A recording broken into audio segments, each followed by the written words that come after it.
Welcome to Sangeeta's kitchen.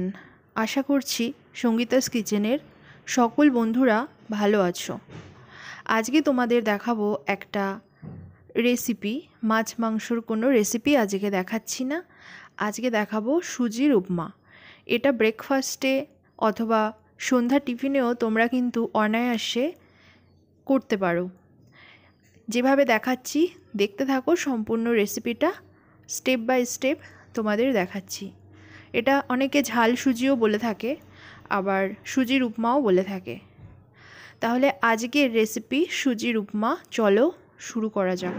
উপকরণে যা যা লাগছে: ক্যাপসিকাম আছে এখানে কেটে রাখা, কুচনো গাজর আছে, কুচানো লঙ্কা, কুচনো বিনস, আর লাগবে টমেটো আর কুচনো পেঁয়াজ।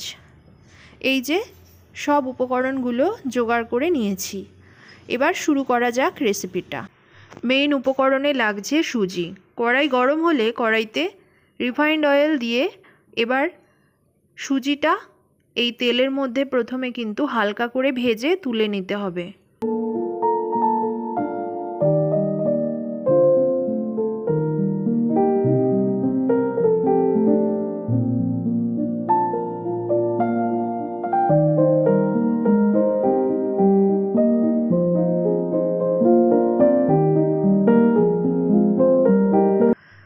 দেখো বন্ধুরা, সুজিটা কিন্তু ভেজে তুলে রাখা হয়েছে।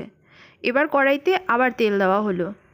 এবার 3টে শুকনো লঙ্কা ছিঁড়ে দিয়ে দেওয়া হলো, আর এলাচ। একটু নেড়ে চেড়ে এবার কিন্তু এর মধ্যে 5 ফোড়ন দেওয়া হলো।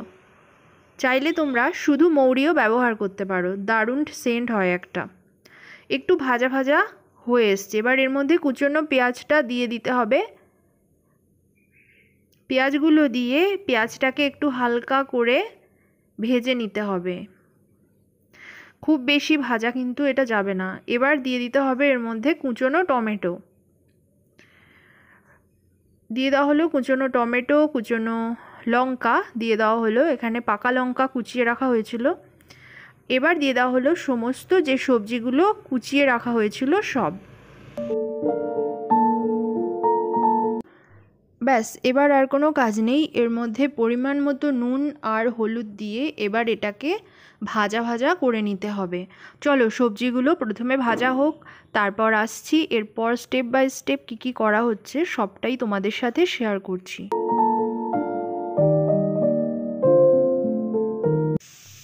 সব সবজিগুলো কিন্তু ভাজা হয়ে গেছে। সবশেষে ঘি দিয়ে একটু নাড়াচাড়া দিয়ে নিতে হবে।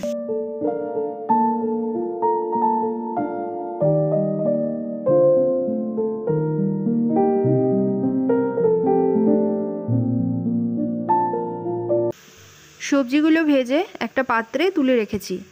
এবার কড়াইতে দিয়ে দেব সেই আগে থেকে ভেজে রাখা সুজি, আর দিয়ে দিতে হবে পরিমাণ মতো জল, যেহেতু সুজিটা সেদ্ধ করার জন্য জলটা কিন্তু দিতে হবে। এবার নেড়ে চেড়ে এটা যখন ড্রাই হয়ে যাবে, ঝুরঝুরে হয়ে যাবে, তখন আগে থেকে ভেজে রাখা সবজিগুলো এর মধ্যে দিয়ে সুজির সাথে ভালো করে নেড়ে চেড়ে নিতে হবে। তোমরা দেখতে থাকো।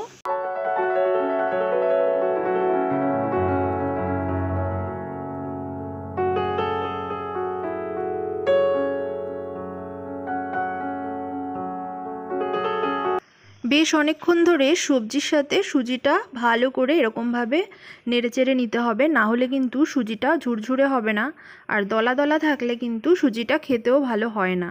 তাই তেলটা এই রান্নার জন্য কিন্তু একটু বেশি করে দিতে হবে, না হলে সুজিটা কিন্তু ঝুরঝুরে হবে না। সব শেষে চিনি দিতে হলো, একটুখানি মিষ্টি না হলে টেস্টটা ব্যালেন্স হয় না। ব্যাস হয়ে গেল সুজির উপমা অথবা ঝাল সুজি। কেমন লাগলো বন্ধুরা আজকের এই সুজির উপমা বা ঝাল সুজির রান্নাটা? অবশ্যই কমেন্ট করে জানিও। ভালো লাগলে অবশ্যই একটা লাইক করো, আর ভিডিওটা শেয়ার করে দিও যাতে অন্যান্য বন্ধুরাও দেখতে পারে। আর একটা কথা বলি, এই যে ওপর থেকে দেখতে পেলে একটা প্লেটের মধ্যে কিছুটা সুজির উপমা নিয়ে ওপর থেকে চানাচুর ছড়িয়ে দিয়েছি। অনেকে চানাচুর দিয়ে খেতে পছন্দ করো, অনেকে করো না, তাই যে যেটা পছন্দ করবে সে সেভাবেই খাবে। তাহলে অন্য কোনো ভিডিও নিয়ে হাজির হয়ে যাব। ততক্ষণে সবাই ভালো থেকো, সুস্থ থেকো।